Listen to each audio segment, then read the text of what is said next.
Despite Alexandar Georgiev's best efforts and one of his best games of the season, the Avalanche fall to the Jets in Winnipeg 1-0. Now, I don't think this was a bad game from the Avalanche by any means, and to be honest, this is probably not going to be the longest recap of all time. There's not a whole lot to talk about. Basically, the bottom line is the Avs made one mistake.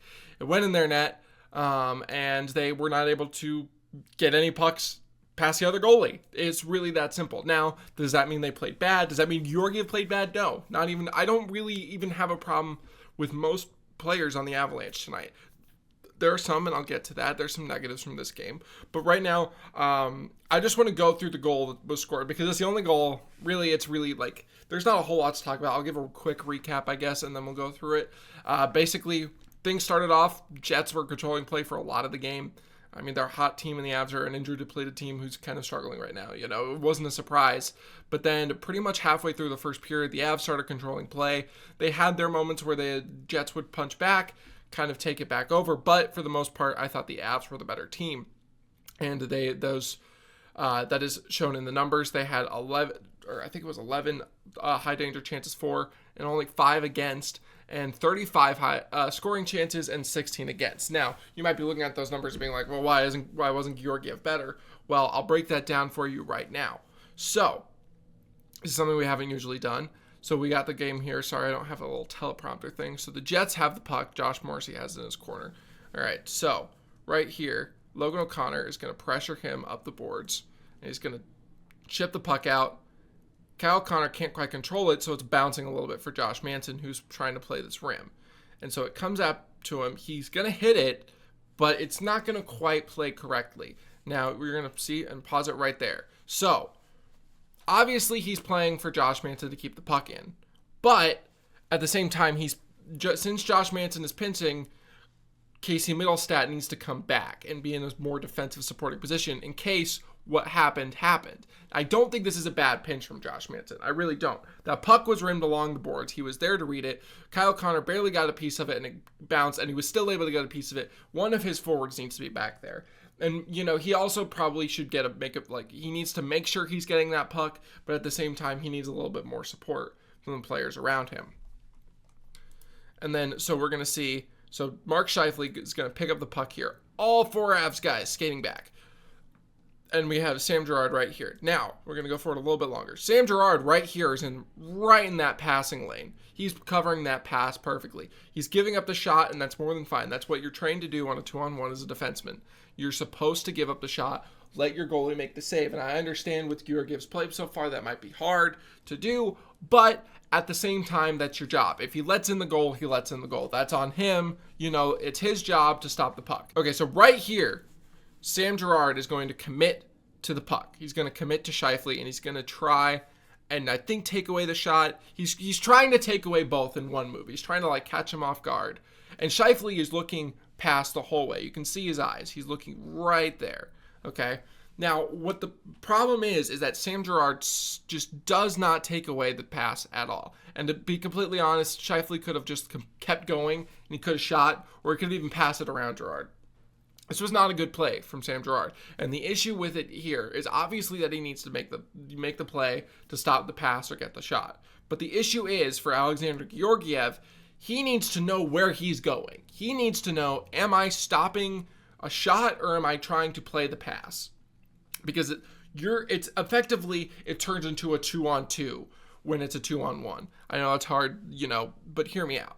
So we have the 2-on-1 with the defenseman. So the defenseman is supposed to take one of those guys, and then the goaltender is supposed to take the other. So if Sam Girard comes over here to Mark Scheifele, he's taking that pass, and he's taking that shot away. Alexandar Georgiev is going to be prepared to go for the pass a little bit more. And obviously, you should be prepared for everything, but it's always, these are talented players who can move the puck very quickly. So if Sam Girard moves over here, takes Gabe Vilardi, well, then Alexandar Georgiev is going to square up to Mark Scheifele more. He's going to be prepared for a shot. The problem is that Sam Girard does neither. He gives his goaltender no options. He doesn't know where he's going, and then he doesn't even stop the pass. Right there. Honestly, if all Mark Scheifele had to do would have been move around and shoot the puck if he wanted to, Georgiev gets a solid push across. He literally gets there, and it's just, you can only ask for so much from him. There's no save that you can expect him to make there. all 5 guys are just looking at him. It's just not good enough hockey from the Avalanche, and mainly it's from Casey Middlestat and Sam Girard, and we're going to talk about this in a little bit. I was not a fan of Casey Middlestat's game tonight, and this was, I wouldn't say a symptom of a larger issue. I didn't have a lot of defensive issues with him tonight. It was more with the puck, but, when it wasn't his night, it wasn't his night. So, really, that's the only time Alexandar Georgiev got beat the entire game. The Avs didn't even give up an empty netter, and he made some incredible saves, especially one late in the third period. Oh, there goes my light. Late in the third period to keep the Avs in the game, to keep it a 1-goal game. I don't really think you could ask for more from him, to be completely honest. I understand, the stats aren't like overwhelming, but he had a .964. He kept the other team to 1 goal. That should win you hockey games, like 9 times out of 10. But for the Colorado Avalanche this year, they can't seem to get both going at the same time. They can't seem to get quality goaltending and finishing. This is their 3rd game in a row that I thought they've played pretty well in, but their 2nd game in a row that they've lost, not 2nd in a row, 2nd of 3 that they've lost due to a lack of finishing. And I think that's the issue, is that this team needs to be able to finish more at 5v5. Now, it's a little bit hard to expect that considering the injuries. They're pushing play well, and that's where I'm less concerned, is that they're pushing play and they're getting chances, but their finishing just quite hasn't caught up with the chances that they're getting. And obviously, when you're playing a goalie like Connor Hellebuyck, that's hard. He's a good goalie. He's won the Vezina last year. So it's hard to score goals against him. And I think a lot of it tonight was as much of a lack of finish was high-end goaltending on the other end. And I think that's a completely fair statement to make. But I also think the Avs didn't make it hard on him as possible. There were a lot of times where they were trying to force pucks through the middle. When you're playing a goalie that does very well, this is something the Avs tend to do a lot, is they look for the right play instead of just getting pucks on net. And one thing that they were trying to do tonight, and they were their best chance of scoring was going to be a rebound, and they were getting to rebound. But the Jets are a big team, and they do cover the front of their net pretty well. And the Avs, in their current form, are not a very big team. They don't have a lot of net front presence, and that's a bit of an issue when it comes to scoring goals on rebounds.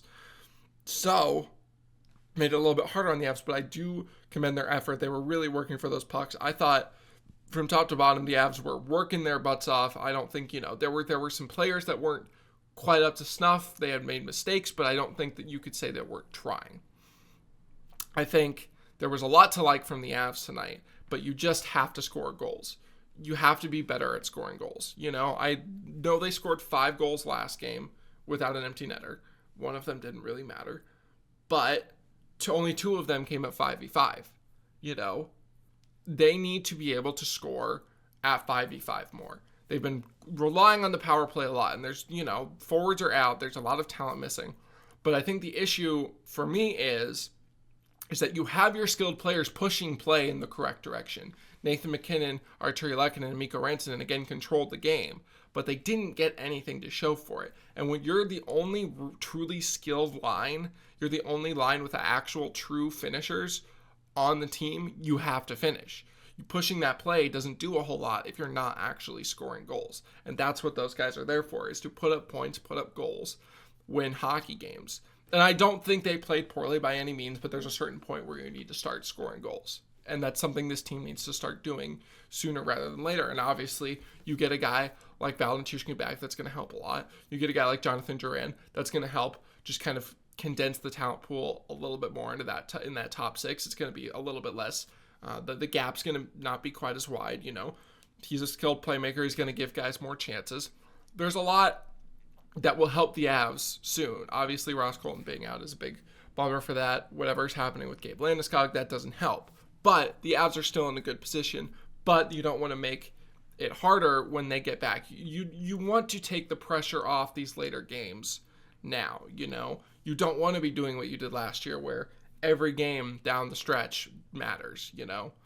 And obviously, we'll see what happens. That could happen.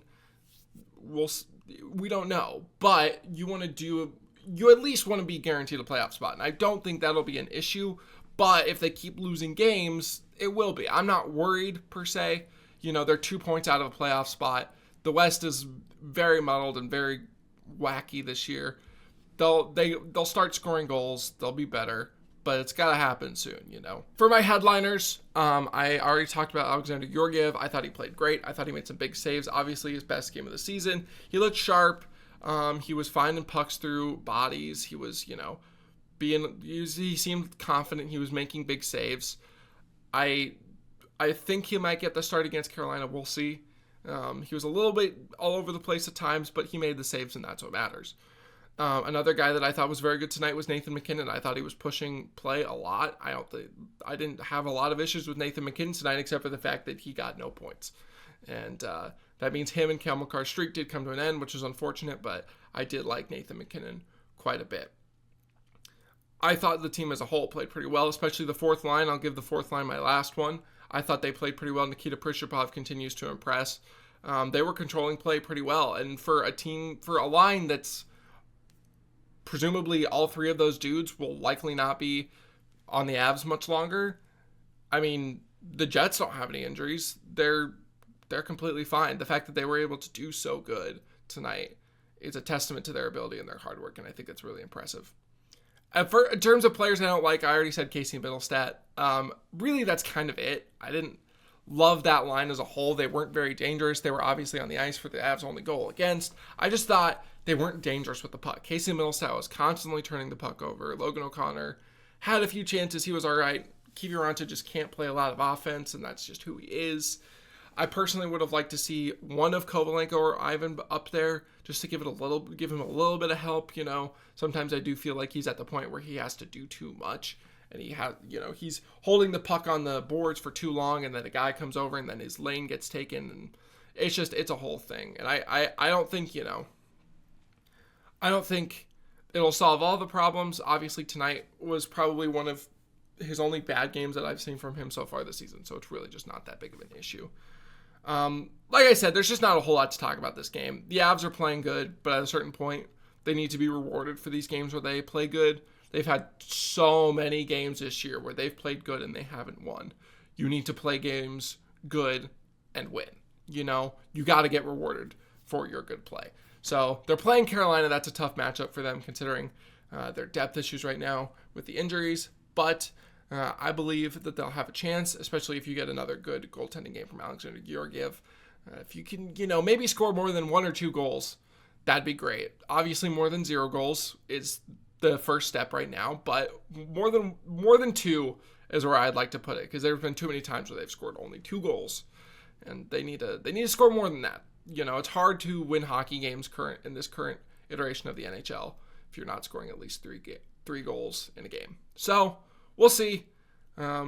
It's hard to feel discouraged about this game. I felt very encouraged about it, but at the same time, win's got to happen. So we'll see if they can get one for everybody on Saturday against Carolina. Hockey Fights Cancer Night. I won't be with you for that one, but should be a good one. Enjoy, guys.